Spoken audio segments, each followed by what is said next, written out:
yaakaar naa ne yaa ngi demandé koo xamante ne amul dara lu muy ragal nga koy wax bu ragal ndaw yi réew mi amuñu dara lu ñuy ragal ci réew puisque lépp li jag ci biir réew mi ñoom ñoo ko def depuis nag bañ tàmbalee ba léegi kon nag dama ko bëggoon a tekki rek ci li ñu wax ci nasaraan sànq ma tënk ko ci wolof bu ngeen bëggee sax ma tënk ko ci séeréer maa ngi nuyu ñi nga xamante ne ñoom ñoo fi teew ñëpp di rafetlu ndaje bi nga xamante ne woote nañ ko fii ci Thiès te nag le conseil départemental de Thiès woote ko ànd seeg le conseil national de la jeunesse ma koy rafetlu bu baax a baax di leen di gërëm di leen di sant ci lii nga xamante ne ñoo ngi ko woote articulé ko ci benn thème bu ñu wax ne mooy perspective de l'emploi des jeunes maanaam lan mooy li nga xamante ne tey mooy ëllëgi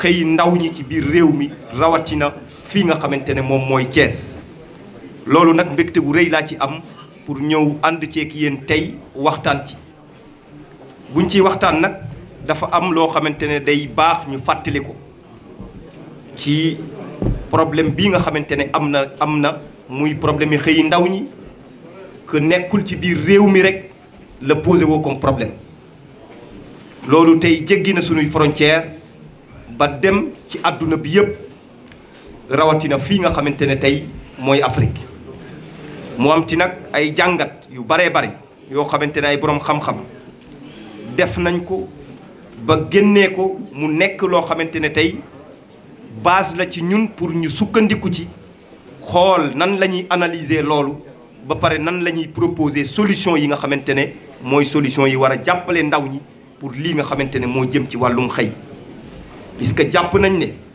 population bi fii ci Afrique day gën a yokk di dem rawatina nag ñii nga xamante ne ñoom ñooy ndaw ñi boo jàppee ci Afrique lu ñuy xayma ci 88 millions ci ay ndaw nekk nañ loo xamante ne tey nekk nañ ci ay jafe-jafe yu méttee métti ci boo jàppee ñooñu nga xamante ne ñoom ñoo constitué ndaw ñi ak ni ñu bare boo ci limee juróom kenn ki rek ngay gis koo xamante ne tey am na ci lu mu jàpp kon ñeent ñi ñëpp dañuy nekk ñoo xamante ne dañoo nekk di wut ci lan lañ war a mën a jàpp pour participer ci lii nga xamante ne mooy œuvre de construction nationale bi kon nag loolu bu amee day laaj nag nit ñi taxaw seetlu tuuti xool lan mooy li nga xamante ne tey mooy indi loolu yëpp ak yan saafara lañ ci war a andi loolu nag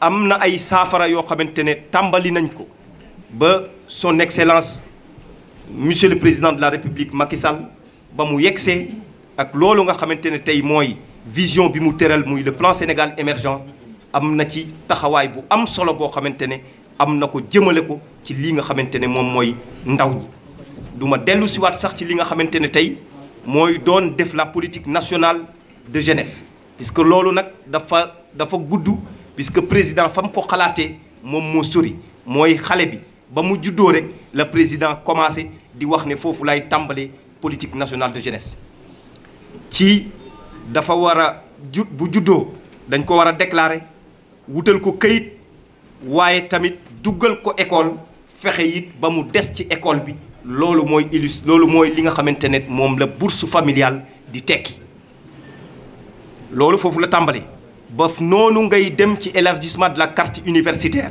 bi nga xamante ne ci université yi boo fa demee commencé nañ yaatal li nga xamante ne tey mooy capacité d'accueil bi nga xamante ne war nañ koo jagleel étudiants yi nga xamante ne ñoom ñooy ñëw à l'université loolu en passant par l'éducation nationale ñëw ci formation professionnelle ba dem ba fa nga xamante ne nag mooy enseignement supérieur mécanisme yu am solo yoo xamante ne moom la nguuri Sénégal teg pour lii nga xamante ne mooy ñàkkum xëyu ndaw ñi ñu wut ci ay solution bu weesoo la nga xamante ne moo jëm ci formation état du Sénégal it dafa teg programme yoo xamante ne moom mooy li jëm ci insertion ci loolu mën nga ci wax tey li nga xamante ne mooy ANPEJ wax ci tey li nga xamante ne mooy Prodac wax ci li nga xamante ne tey mooy FONGIP ak yeneen i mécanisme waaye am na ci boo xamante ne nag moom moo ci mujjee muy la délégation à l'entrepreneuriat rapide bi nga xamante ne le président de la République xaarul partenaire bu ko ci gunge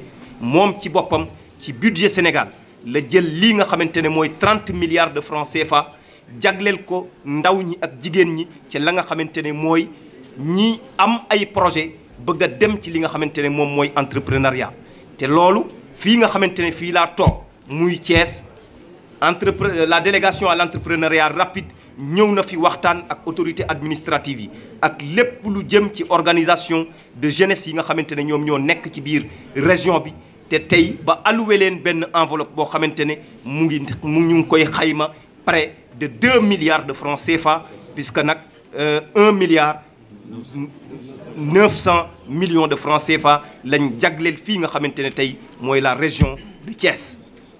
loolu nag boo ko gisee mu am te gaaw dafa fekk mu nekk volonté président de la République boo xamante ne tey gouvernement bi mu ngi koy traduire en acte kon nag mën nañ jàpp ne am na ay pexe am na ay solution yoo xamante ne ñoo ngi koy indi ci lii nga xamante ne mooy problématique de l'emploi des jeunes te loolu nekk au bénéfice de la jeunesse sénégalaise.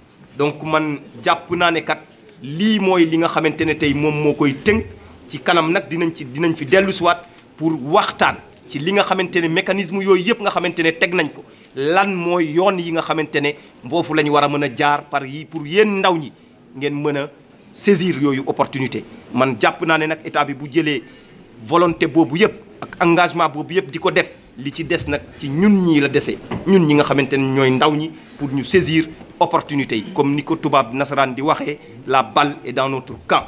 kon bu nekkee su suñu camp dañuy fexe ba saisir opportunité bi ba dugal but bu jotee ñu fexe ba doxal boo xamante ne daal but dinañ ko mën a dugal. kon nag ndawi réew mi espoir amaat na espoir am na yoon bi nga xamante ne nag moom la président de la République tracé tuddee ko le chemin du véritable développement dafa am train boo xamante ne dafa départ ku wax train nag wax benn dëkk ñaari gaar muy la région de Thiès. jàpp naa ne waxuma la sax yéen ngeen raté train bi waaye yéen a war a nekk conducteurs yi train bi puisque yéen a gën a xam sénégalais yépp nan la ñuy dawalee train. kon bu boobaa nag train boobu dafay départ jëmale ñu ca la nga xamante ne moom mooy gare bu émergence.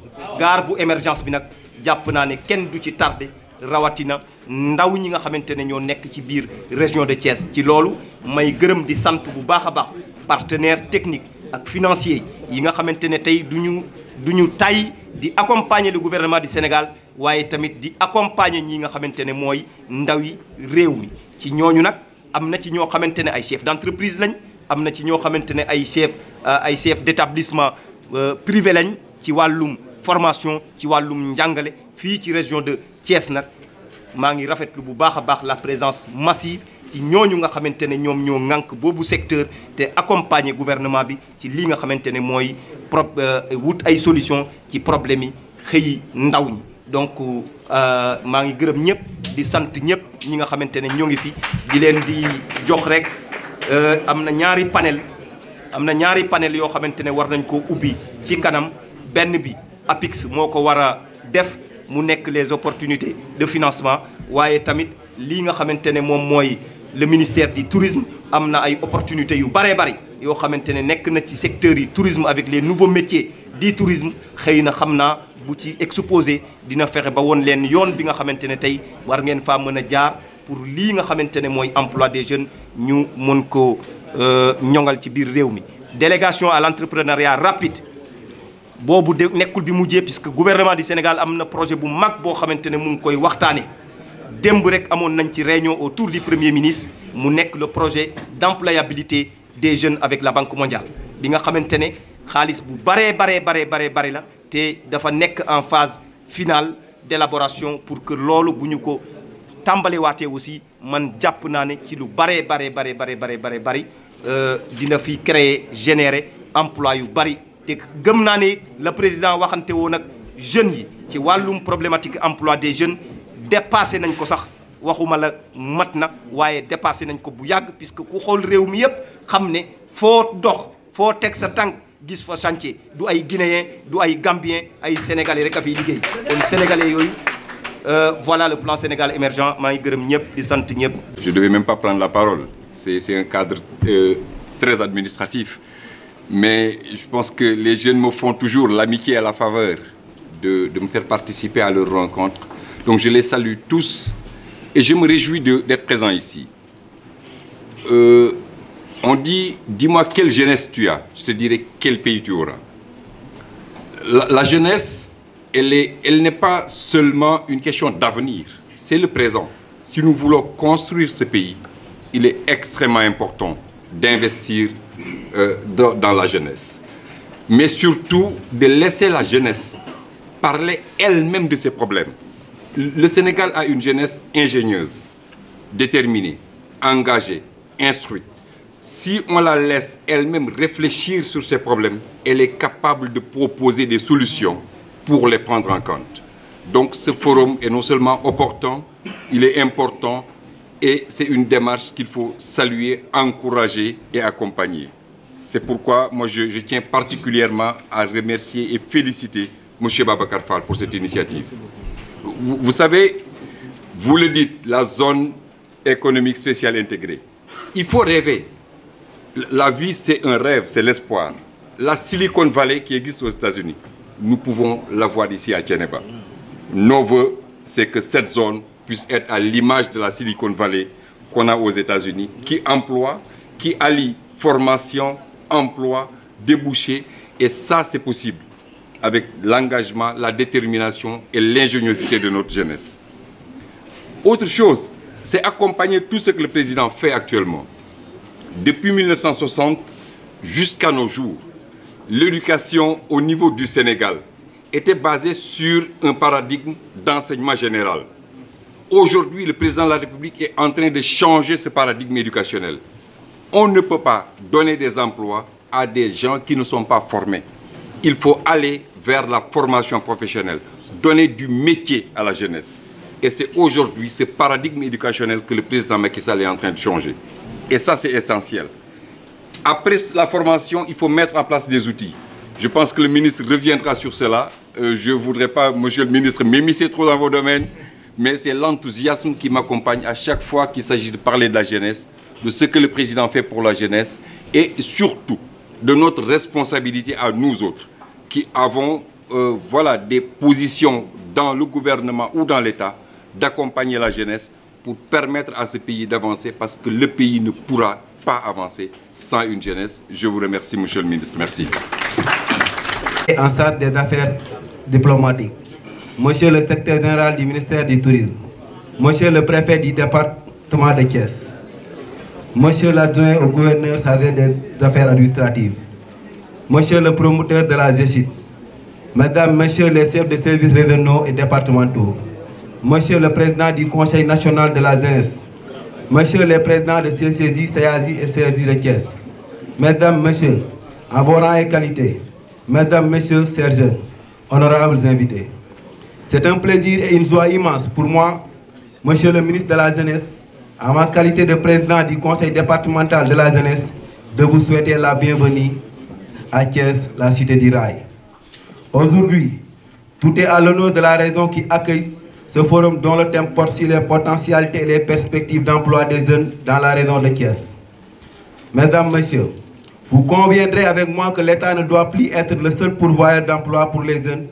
Et c'est à cet effet que le Conseil départemental de la jeunesse de Thiès, conscient des urgences de l'heure, a initié ce forum qui entre dans le cadre de la mise en œuvre de son plan d'activité pour l'année 2018-2019 afin de réfléchir sur des perspectives entrepreneuriales.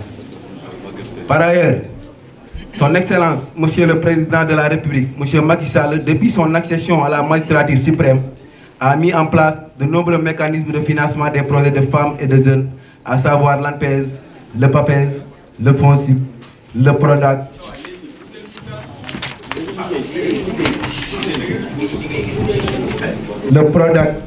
ce que nous saluons.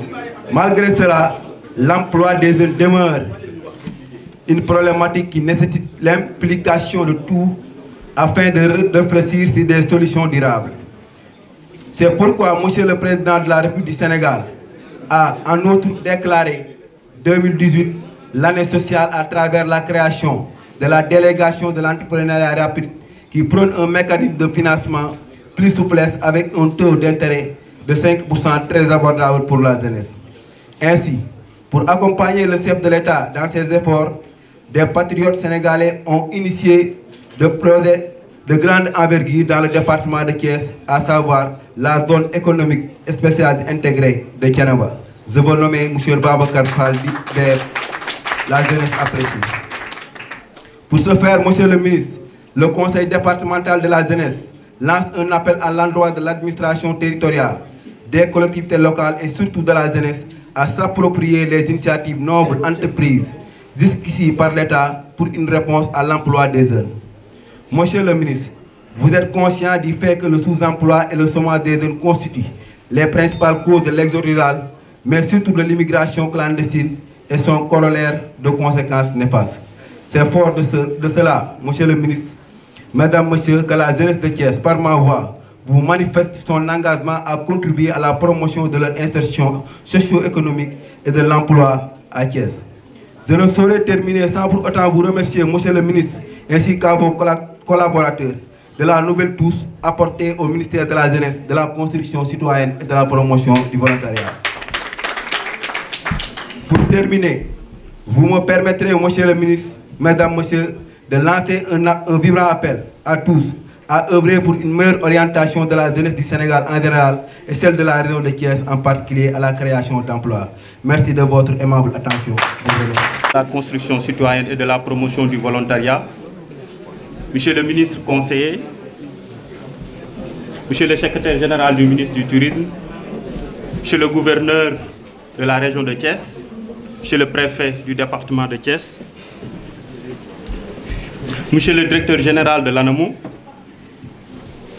Monsieur l'inspecteur régional de la jeunesse de Thiès, Monsieur le directeur du CEDEPS de Thiès, Monsieur le parrain, chers membres du bureau du Conseil national de la jeunesse du Sénégal, Monsieur le vice-président du Conseil régional de la jeunesse de Thiès, Monsieur le président du Conseil départemental de la jeunesse de Thiès, chers présidents de CDJ, chers présidents de CAJ, chers présidents de CCJ, chères autorités, chers jeunes. C'est un plaisir pour moi de prendre la parole ici pour le forum de la jeunesse de Thiès. Comme vous le savez, Monsieur le ministre, le Conseil départemental de la jeunesse de Thiès a compris que la jeunesse est une force de proposition et d'action.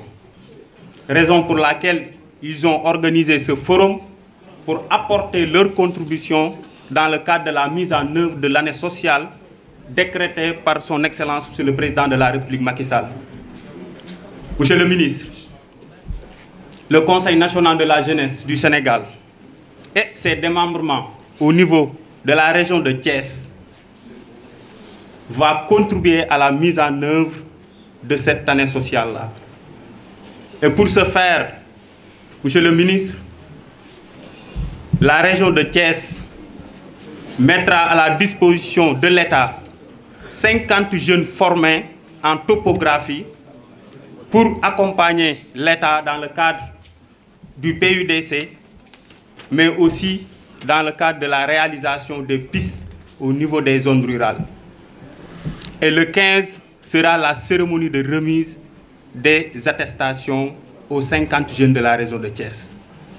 Monsieur le ministre, le Conseil national de la jeunesse du Sénégal et ses démembrements au niveau de Thiès mettra à la disposition du ministère du Transport d'ici un mois 150 jeunes formés en sécurité routière et ils obtiendront leur permis de conduire série B. On va lancer la cérémonie de formation le 15 ici à Thiès.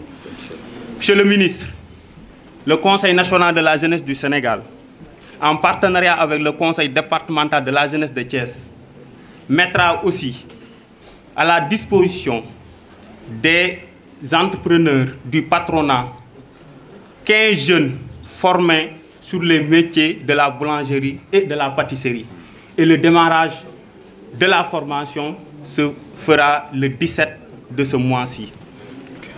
Monsieur le ministre, bientôt, le Conseil national de la jeunesse du Sénégal, en partenariat avec les démembrements, vont signer un accord de partenariat avec l'AS, la société qui gère l'aéroport international Blaise Diagne, pour permettre aux jeunes de la région de Thiès de trouver un emploi au niveau de l'aéroport. Monsieur le ministre, comme vous le savez, son Excellence le Président de la République Macky Sall a dégagé une enveloppe de 30 milliards pour la DER. Et pour la région de Thiès, nous avons 1,9 milliard. Et pour contribuer à la réalisation de la DER, le Conseil national de la jeunesse du Sénégal mettra à la disposition de tous les démembrements du Conseil national de la jeunesse des experts américains pour former les jeunes par rapport à l'élaboration de business plans. Hier, on était au niveau de l'ambassade des États-Unis pour paraffer ce protocole-là. Il y aura des volontaires américains qui seront à la disposition des démembrements du Conseil national de la jeunesse pour former les jeunes, pour qu'on puisse, nous jeunes, capter les fonds de la DER. Monsieur le ministre de la Jeunesse, le Conseil national de la jeunesse, avec ses démembrements au niveau de la région de Thiès, en partenariat avec l'ONG Asoka, nous allons former 600 jeunes en informatique. 200 pour le département de Tivaouane, 200 pour le département de Thiès et 200 pour le département de Mbour. Monsieur le ministre, en partenariat aussi toujours avec l'ANPEJ, on a mis en place des kiosques ICOM dans la région de Thiès. Un kiosque au niveau du département de Mbour, un kiosque au niveau du département de Thiès et aussi un kiosque au niveau du département de Tivaouane pour permettre aux jeunes de travailler pour vraiment moderniser les services au niveau de ces 3 départements. Et je pense que les kiosques-là sont visibles. Si vous allez au niveau du CEDEPS de Tivaouane, il y a le kiosque ICOM pour permettre aux jeunes de trouver de l'emploi. Monsieur le ministre, nous sommes très satisfaits du travail du Conseil départemental de la jeunesse de Thiès à travers son président. Monsieur le Président, au nom de toute la jeunesse sénégalaise, nous vous remercions par rapport à votre dynamisme, par rapport à votre engagement, parce que vous avez compris que la jeunesse est une force de proposition et d'action. Et je pense qu'aujourd'hui, nous, en tant que jeunes, notre responsabilité, c'est de ne pas toujours demander. On doit faire des propositions.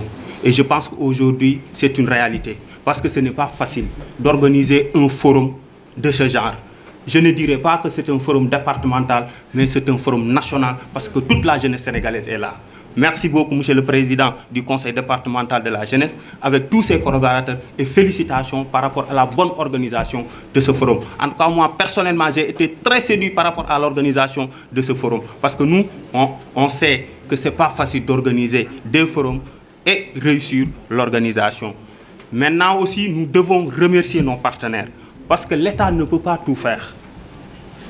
Et je le dis souvent, nous, en tant que démembrement du Conseil national de la jeunesse, nous ne serons pas une charge de plus pour le ministère de la jeunesse. Si le ministère de la jeunesse fait 50%, nous, en tant que démembrement du Conseil national de la jeunesse, on doit aller chercher des partenaires pour avoir 50% ou 100%. Parce qu'on sait que les priorités, il y a beaucoup de priorités. Et nous, en tant que jeunes, c'est de notre responsabilité aussi d'aller chercher des partenaires. Et aujourd'hui, si on est arrivé là, c'est aussi, il y a l'accompagnement des partenaires. Merci beaucoup, monsieur le parrain, par rapport à votre accompagnement. Merci aussi à tous les partenaires des démembrements du Conseil national de la jeunesse du Sénégal, et plus particulièrement aux démembrements du CNJS au niveau de la région de Thiès. En tout cas, je ne saurais terminer sans pour autant remercier aussi les représentants du ministère au niveau des régions. Je veux citer l'inspecteur régional de la jeunesse de Thiès, qui est en train de faire un travail extraordinaire. Et aussi mention spéciale au directeur du CEDEPS, M. Ndao. M. Ndao, vous êtes en train de faire un travail extraordinaire au niveau du département. Et je vous dis, on a l'un des directeurs de CEDEPS les plus dynamiques du Sénégal. Pourquoi? Parce que moi, je reçois à chaque fois des documents. Et je reçois ces documents. Et je pense que j'ai été très séduit par rapport à la qualité. Donc, M. Ndao, toutes nos félicitations. Nous, au niveau de la région de Thiès, on a eu cette chance de vous avoir à nos côtés. Merci beaucoup. Merci aussi, monsieur le gouverneur. Merci, chers partenaires. Merci, chers jeunes. Félicitations, monsieur le président du conseil départemental de la jeunesse. Vive la jeunesse. Vive le conseil national de la jeunesse. Ensemble, le travail continue. À nous, 2018. Je vous remercie. Soit un programme qui va réussir et un programme qui sera très bénéfique, non seulement pour Thiénaba, mais tout ce qui sera autour de Thiénaba. Donc cette partie technique, cette partie technologique, c'est ça que notre cabinet a fait autour de la future zone économique spéciale intégrée de Thiénaba. Donc nous avions eu des spécialistes comme Mansour Dieye, qui est un de mes collaborateurs, et M. Soumaré. Et nous avons aussi vraiment intégré nos collaborateurs qui sont au niveau des États-Unis pour nous assurer, encore une fois de plus, que ce programme, tout en espérant que et nous savons que ça va marcher, que tout a été fait sur le plan de la diligence. Et en termes de processus, tout ce qui avait à être fait est fait. Et on est en train d'attendre la réponse plutôt du gouvernement, des autorités pour avoir l'autorisation, pour avoir la signature qu'il faut pour pouvoir démarrer cette future zone économique spéciale intégrée de Thiénaba. Donc c'est ça que j'avais à dire et merci encore, monsieur le gouverneur. Merci.